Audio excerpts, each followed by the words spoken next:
So here I am going to cut this parallelogram near its diagonal, one of its diagonal. You can take either of two, you can take any one of it. So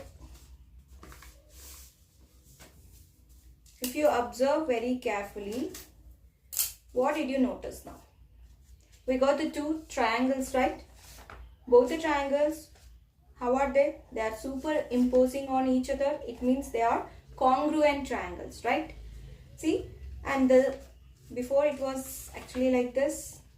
This is the opposite side of this side, and now if you arrange like this, we'll come to know these two are congruent, same, right? So hence, according to the theorem, we proved opposite sides as well as opposite angles are equal, right?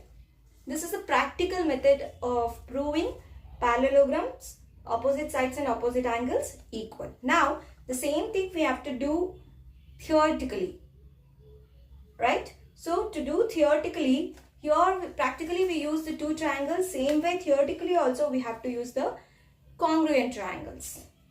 First, let us draw one simple rough diagram of parallelogram.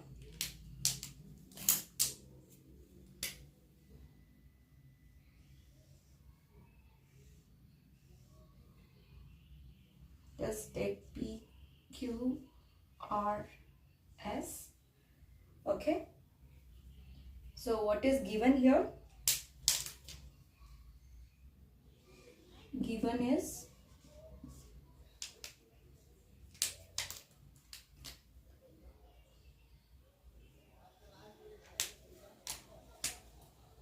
P, Q, R, S parallelogram, right?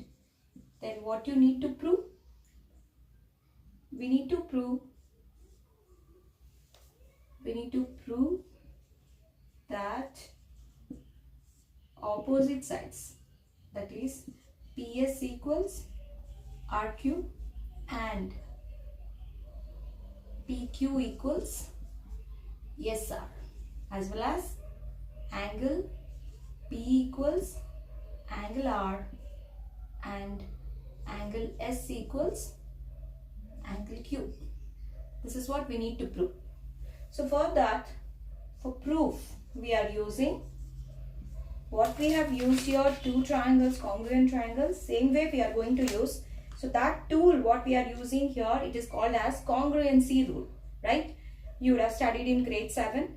There are 4 congruency rules, ASA, SSS, RHS, right? So for that, to use congruent rule, we need two triangles. Here, the way we got it. So here, how to get that two triangles? Let us draw one diagonal. We got the two triangles. Let us take this as triangle 1, this as triangle 2. Okay. So triangle 1 is SRQ. Triangle 2 is SPQ. Okay.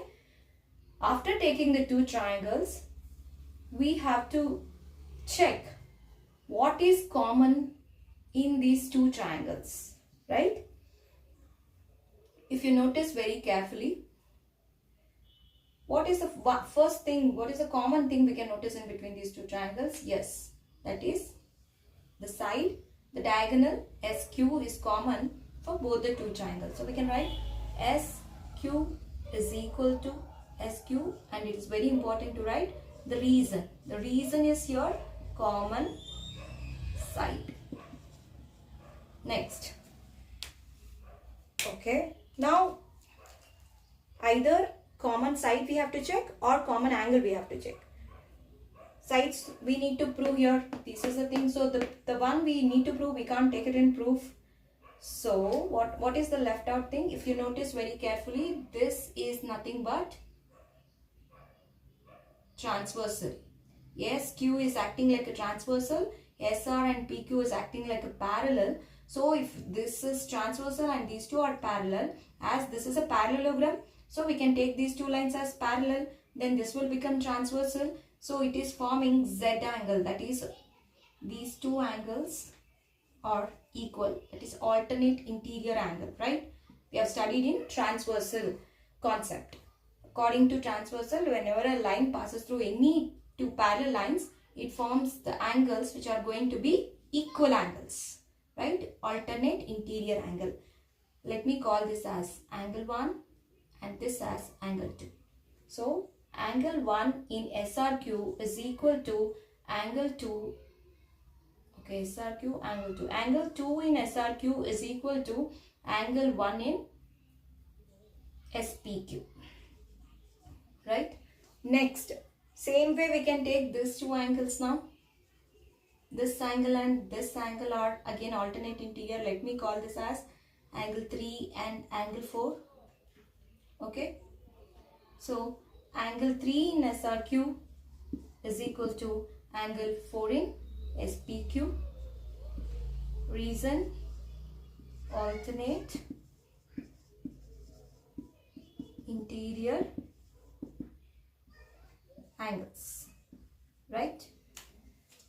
So this is angle, common thing we got, one more angle and side. This is nothing but angle side angle congruency rule. So according to ASA congruency rule,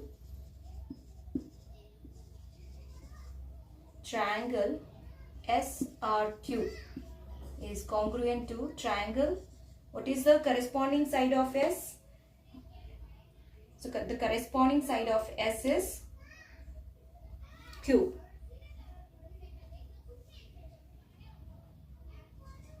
The corresponding side of R is P. And the corresponding side of Q is S. Right? So by CPCT we can say that CPCT means corresponding parts of congruent triangle. See how to find that congruent sides now. See, SR is congruent to line segment SR. SR is congruent to PQ. So we can write SR is congruent to PQ and RQ is congruent to PS. And SQ is congruent to QS. That is already we have written diagonal. So hence we proved here the opposite sides of parallelogram are equal. Same way we can say that opposite angle. See, yes, angle S is congruent to angle Q. Congruent to angle Q. And angle R is congruent to angle P. Congruent to angle P. Hence, we have proved the opposite sides and opposite angles of the parallelogram are